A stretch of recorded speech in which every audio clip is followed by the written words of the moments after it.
अस्सलाम वालेकुम दोस्तों, उर्दू दास्तान चैनल पर खुश आमदीद। मुअज़्ज़िज़ सामीन हज़रात, आइए सुनते हैं उर्दू नावल इंतकाम किस्त नंबर 46। मुअज़्ज़िज़ सामीन, आपसे उम्मीद की जाती है कि वीडियो को लाइक करें और चैनल को भी सब्सक्राइब कर दें, शुक्रिया।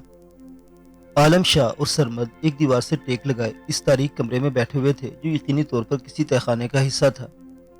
इन्हें इस हाल तक यहाँ पहुँचाया गया था कि इनके जुमला सामान के साथ साथ इनके कपड़े और जूते भी उतरवा लिए गए थे और इनके जिस्म पर सिर्फ एक अंडरवेयर ही बाकी रह गई थी।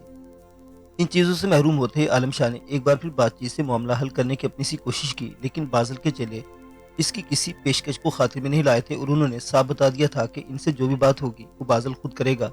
कब, ये भी बाज़ल ने ही तय करना था। सो वो बस इंतजार में बैठे चूंटी की रफ्तार से चलते वक्त गुजरने का इंतजार कर रहे थे। अंधेरा इतना गहरा था कि हाथ को हाथ सुझाई नहीं दे रहा था। ऐसे में वो इस कैद खाने का जायजा कैसे लेते और फरार की कोशिश क्यों कर पाते। वैसे भी अंदाजा था कि इन्हें यहाँ तक पहुंचाकर बादल के गुर के बेखबर नहीं बैठ गए होंगे। बादल ने हदायत कर रखी होगी कि कैदियों की कड़ी निगरानी की जाए, इसलिए फिलहाल कुछ न करना और मुनासिब वक्त का इंतजार करना ही बेहतर था। मुझे हैरत है कि इस रहायशी स्कीम में बादल क्या कर रहा है। ये इज़दानी का प्रोजेक्ट है और बादल इरफानुल्लाह का बॉडी मैन समझा जाता है। अगर दोस्ती में इज़दानी ने इसे यहाँ छुपा रखा है तो छुपने की इतनी मुनासिब जगह नहीं। यहाँ तो बहुत से लोगों का आना जाना लगा रहता होगा और कोई ना सही तामीराती अमला तो रोजाना आता होगा। किसी के जरिए भी बात बाहर निकल सकती है कि बादल यहाँ छुपा हुआ है। काफी देर खामोश रहने के बाद आलम शाह ने तबसरा किया, मेरे ख्याल में इस दानी ने सिर्फ दोस्ती में बादल को यहाँ छुपने की इजाजत नहीं दी। दरून खाना इरफानुल्लाह ने भी इस प्रोजेक्ट में रकम लगा रखी है। वो सियासतदान से पहले बिजनेसमैन है और इसकी और ये दानी की दोस्ती की बुनियाद बिजनेस ही है। इरफानुल्लाह के भारी शेयर्स की वजह से यज़दानी बादल को यहाँ रखने के लिए राजी हुआ होगा। रही बात यह कि तामीराती अमले के जरिए बादल की यहाँ मौजूदगी जाहिर हो सकती है, इसका कोई मसला नहीं। मेरी इतलात के मुताबिक फ़िलहाल यहाँ तामीराती काम रुका हुआ है। यज़दानी उसके जैसे दूसरे बिल्डर्स का तरीका है कि बुकिंग का आगाज़ करने के बाद शुरू में कुछ तामीराती काम तो खूब तेज़ी से दिखाते हैं और इसकी तशहीर भी बढ़ चढ़ कर करते हैं, लेकिन जब इनका एक खास हदफ पूरा हो जाता है तो तामीराती काम में बड़े बड़े वक्फे डालकर कब्जे के वक्त को आगे बढ़ाते चले जाते हैं। इस सूरत हाल में बहुत से लोग बददिल होकर या किस्तें भरना बंद कर देते हैं या फिर अपनी बुकिंग कैंसिल करा देते हैं। दोनों सूरतों में बिल्डर्स को ही फायदा होता है। किस्तें न भरने वालों की बुकिंग पहले से तयशुदा शराइत के मुताबिक खुद ब खुद कैंसिल हो जाती है और जो लोग बुकिंग कैंसिल करवाते हैं इन्हें भारी कटौती के बाद बड़ा रुलाकर इनकी बाकी रकम अदा की जाती है। इस वक्त बिल्डर एक नया काम करता है। वो इन वापस आ जाने वाले प्लाट्स और घरों वगैरह को दोबारा फरोख्त के लिए पेश करता है और प्रोजेक्ट की इब्तदाई कीमत के मुकाबले में कई गुना महंगा बेचता है कि इसके पास लोगों को ललचाने के लिए एक नया लॉलीपॉप आ जाता है। अब इस प्रोजेक्ट का ज़ेरे तामीर नहीं बल्कि तकमील के करीब जाहिर किया जा रहा होता है। चुनांचे लोग ज़्यादा कीमत के बावजूद कब्जा मिलने की उम्मीद पर झांसे में आ जाते हैं। अब ये अलग बात कि जल्द कब्जा भी साल 2 साल कम की मुद्दत में मुश्किल से मिल पाता है।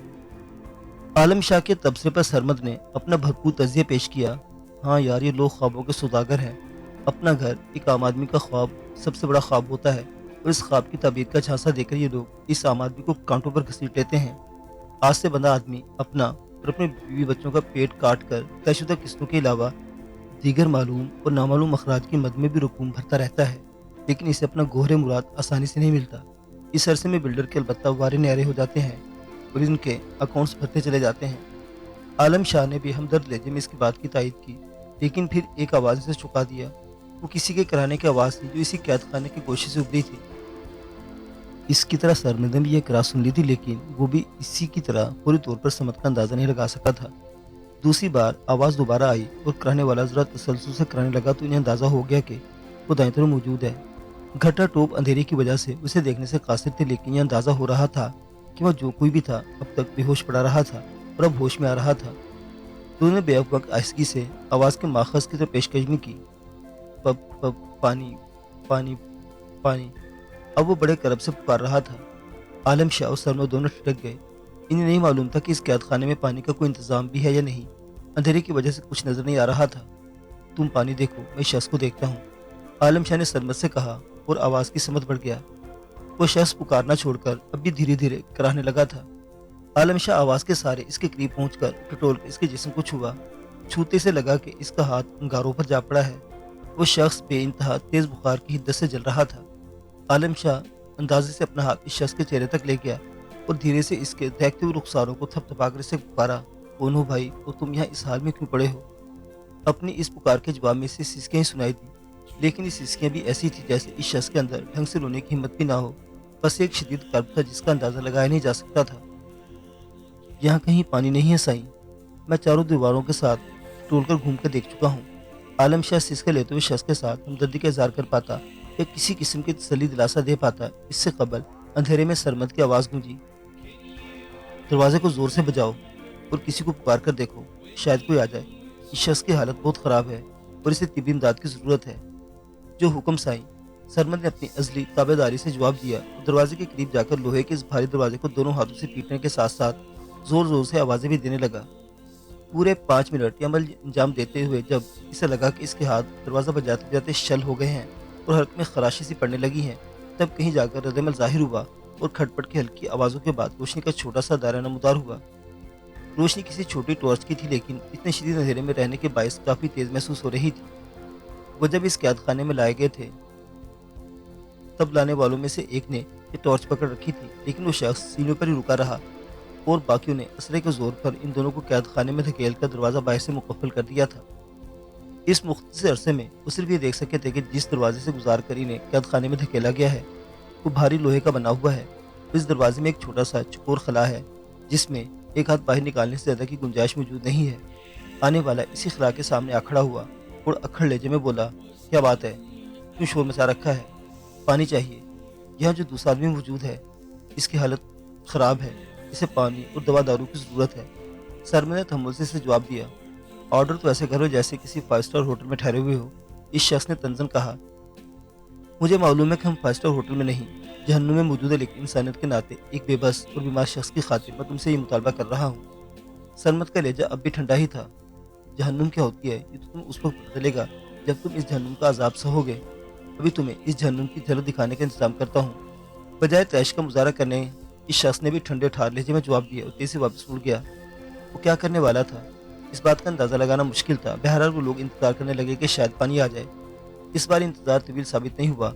जल्दी वो शख्स वापस लौट आया और दरवाजे के खिलाफ में से पानी की एक छोटी सी बोतल सरमद को थमाई। ये टॉर्च भी रख लो ताकि तुम्हें अंदाजा हो जाए कि जहन्नुम में पहुंचने वालों को कैसा इबरतनाक हाल होता है। रोशनी की जरूरत तो बहुत शिद्दत से महसूस हो रही थी और सरमद इसका मुतालबा करने का सोच ही रहा था, लेकिन इसके मुतालबा करने से कबल ही शख्स ने खुद ही छोटी सी टॉर्च की इस खला में से इसे थमा दी और वो खुद वापस पलट गया। पानी की बोतल शफाफ प्लास्टिक की थी जिसके बायस अंदर मौजूद पानी टॉर्च की रोशनी में साफ दिखाई दे रहा था। मिटाली सी रंगत का वो पानी हरगिज पीने के लायक नहीं था, लेकिन यह हकीकत भी रोज़े रोशन की तरह याद थी कि ऐसा पानी जानबूझकर फराहम किया गया है जिसकी जगह दूसरा पानी किसी सूरत फराहम नहीं किया जाएगा। एक गहरा सांस लेते हुए इसने टॉर्च का रुख बोतल की तरफ से हटाया और आलम शाह और दूसरे कैदी के करीब पहुंचा। टॉर्च की रोशनी अभी ने इस शख्स का हाल दिखा रही थी। इसका जिस्म भी इन्हीं की तरह एक जेर जामे के अलावा लिबास से महरूम था और जिस्म की हर हड्डी यूं नुमायां हो रही थी जैसे खाल और हड्डियों के दरमियान कहीं किसी जगह चट्टान पर गोश्त भी मौजूद नहीं है। गहरी सांवली रंगत वाले चेहरे पर मौत सी खंडी हुई थी और होंठ इस कदर खुश्क हो रहे थे कि पपड़ियों के दरमियान से खून रिसने लगा था। इन पपड़ी ज़दा होंठों से अभी धीमी धीमी कराहें खारिज हो रही थी। लो भाई पानी पी लो। सरमद ने इसको सर को सहारा देकर जरा सा ऊंचा किया और बोतल इसके मुंह से लगाई। शदीद प्यासा होने के बावजूद वो तेज से पानी पीने के लायक नहीं था और सरमद को ऐसा महसूस हो रहा था जैसे वो किसी शीरख्वार बच्चे को पानी पिलाने का फर्ज इंजाम दे रहा है। इसकी एहतियात के बावजूद पानी का कुछ हिस्सा इस शख्स के बाजू से बह जा रहा था। इस शख्स के दोनों हाथ शदीद जख्मी महसूस हो रहे थे। देखो, दोनों हाथों पर कपड़े बंधे हुए हैं जिस पर भी खून लगा हुआ है। सरमद के इस शख्स को पानी पिलाने के दौरान टॉर्च आलम शाह ने थाम ली थी और टॉर्च की रोशनी में इस शख्स के दोनों जानिब फैले हुए हाथों को देखकर सरमद में रुजू हुआ था। शायद जख्म की वजह से इसे बुखार चढ़ाया है। मेरे कहने पर भी इसे इस पानी के साथ कोई दवा फराहम नहीं की गई।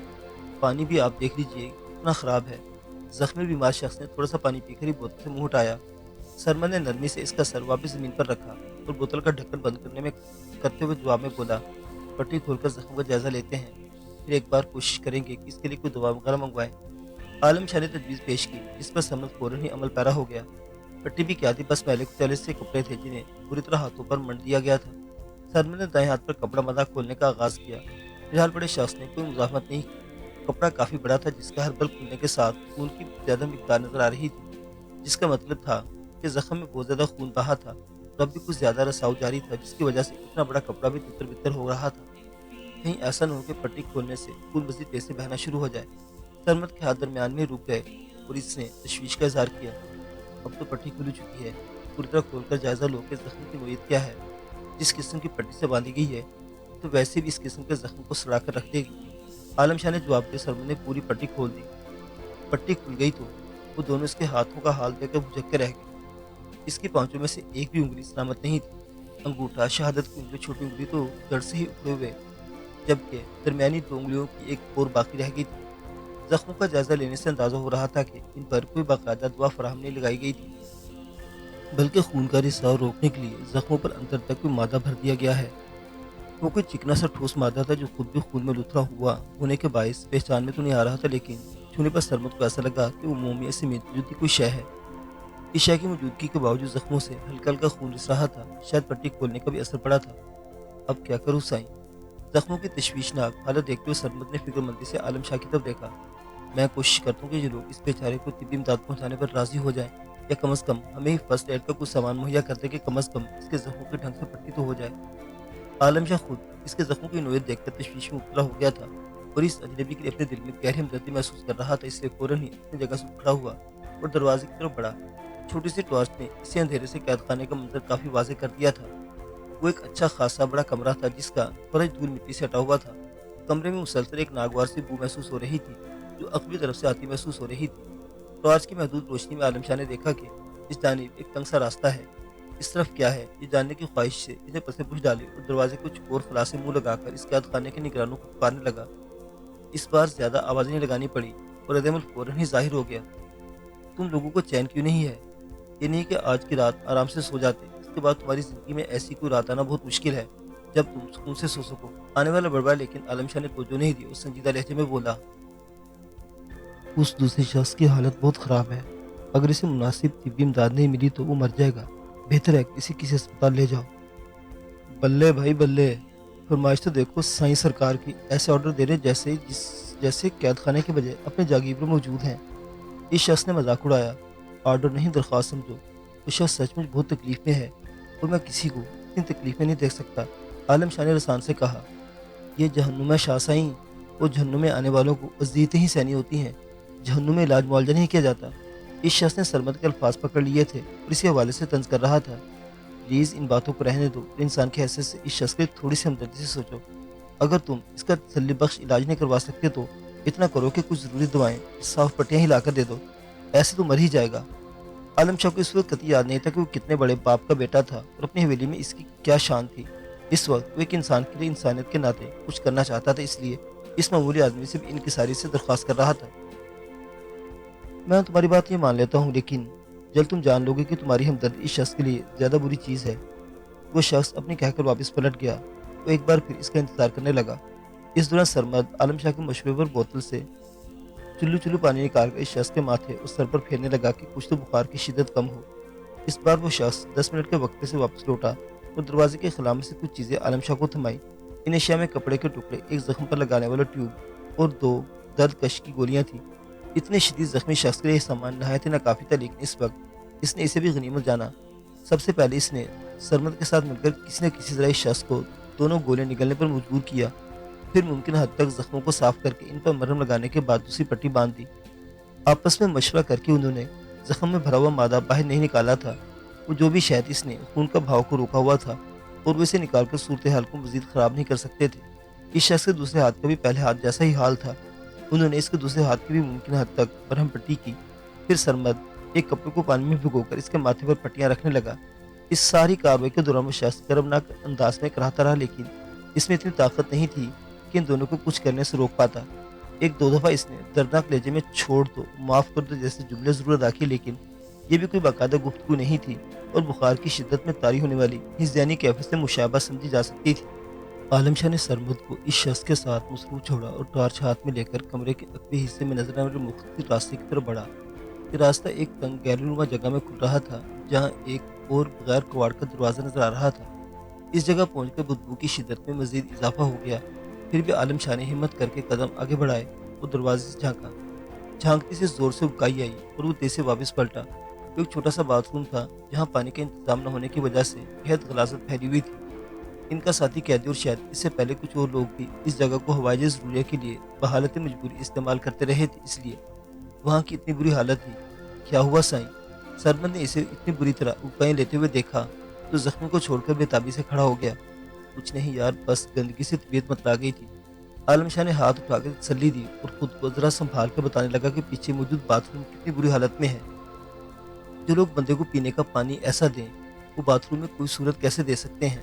سرمد نے اپنے ہاتھ میں موجود پانی کی بوتل کی طرف اشارہ کیا۔ بوتل میں اب چند گھونٹی پانی رہ گیا تھا۔ اس وقت مٹیالہ سا پانی اس نیمنے شخص کے لیے آب حیات تھا، جس کو سرمد کبھی کبھی قطرہ قطرہ کر کے اس کے منہ میں ٹپکاتا تھا، کبھی کپڑے میں جذب کر کے اس کے بخار کی شدت کم کرنے کے لیے کپڑے کو پٹی کی صورت میں اس کے ماتھے پر رکھتا تھا۔ ہمارے اس جگہ رہنا بہت کٹھن ثابت ہوگا سرمد، ہمیں جلد از جلد یہاں سے نکلنے کی تدبیر کرنا ہوگی۔ عالم شاہ یوں تو سخت جان تھا، لیکن معاشرے کے اعلیٰ طبقے سے تعلق رکھنے کے باعث اس کی جس ناز و نام اور نفاست سے پرورش ہوئی تھی، اس کے لیے اس جیسی جگہ رہنا کسی دوسری تکلیف کے مقابلے میں زیادہ اذیت ناک تھا۔ تدبیر تو میں سوچ رہا ہوں سائیں، لیکن فی الحال کوئی سجائی نہیں دے رہا۔ اگر آپ کے ذہن میں کوئی بات ہو تو حکم کریں، میں اپنی جان آپ کی راحت کے لیے قربان کرنے کو تیار ہوں۔ سرمد کے انداز میں وہی اس کی ازلی جانصاری تھی۔ میں جانتا ہوں سرمد کہ تم میرے سینے پر اپنا خون بہا سکتے ہو، مجھے تمہاری وفاداری کے امتحان لینے کی کوئی ضرورت بھی نہیں، لیکن مسئلہ یہی ہے کہ مجھے بھی فی الحال کوئی تدبیر نہیں سوچ رہی جیسے ہم فوری طور پر رہائی کے لیے آزما سکیں۔ عالم شاہ اس جگہ کچھ بے چین سا ہو گیا تھا۔ میرے خیال میں ہمیں سکون سے بازل کا انتظار کرنا چاہیے، وہ آئے گا تو ہم کو صورتحال واضح ہوگی کہ آخر وہ چاہتا کیا ہے۔ سرمد نے مشورہ دیا، جس کے جواب میں عالم شاہ کچھ نہیں بولا اور خاموشی سے دیوار سے ٹیک لگا کر بیٹھ گیا۔ چاچل جیسے بدنام ڈاکو کے خلاف انتقامی کارروائی کے لیے نکلتے ہوئے اس نے بدترین حالات کو بھی ذہن میں رکھا تھا۔ اپنے زخمی، معذور یا ہلاک ہو جانے کے امکانات بھی اس کے ذہن میں آئے تھے، لیکن یہ تو اس کے گمان میں بھی نہیں تھا کہ چاچل کو بھیانک انجام سے دوچار کرنے کے بعد کسی چوہے کی طرح یوں کسی گندی جگہ پر پھنس کر رہ جائے گا۔ آپ تھوڑی دیر آنکھ لگانے کی کوشش کریں سائیں، میرے اندازے کے مطابق صبح ہونے میں بہت زیادہ وقت باقی نہیں۔ صبح تک اللہ نے چاہا تو صورتحال میں کوئی نہ کوئی تبدیلی ضرور آئے گی۔ سرمد اس کے اتنے قریب رہا تھا کہ اس وقت اس کی کیفیت کو سمجھنا اس کے لیے قطعی مشکل نہیں تھا۔ اسے اس کیفیت سے نکالنے کے لیے ہی اس نے ایک امید سی دلا کر تناؤ کی کیفیت سے نکالنے کی کوشش کی۔ بات عالم شاہ کی سمجھ میں آ گئی اور ہاتھ پیر ڈھیلے چھوڑ کر بیٹھنے کے ساتھ ساتھ اس نے اپنے دماغ کو بھی ڈھیلا چھوڑ دیا۔ لڑنے بھیڑنے کی تربیت حاصل کرنے والوں کو اچھے استاد اعصاب پرسکون رکھنے کی مشقیں بھی کرواتے ہیں۔ عالم شاہ نے یہ مشقیں بدرو پہلوان کے اکھاڑے میں کی تھی۔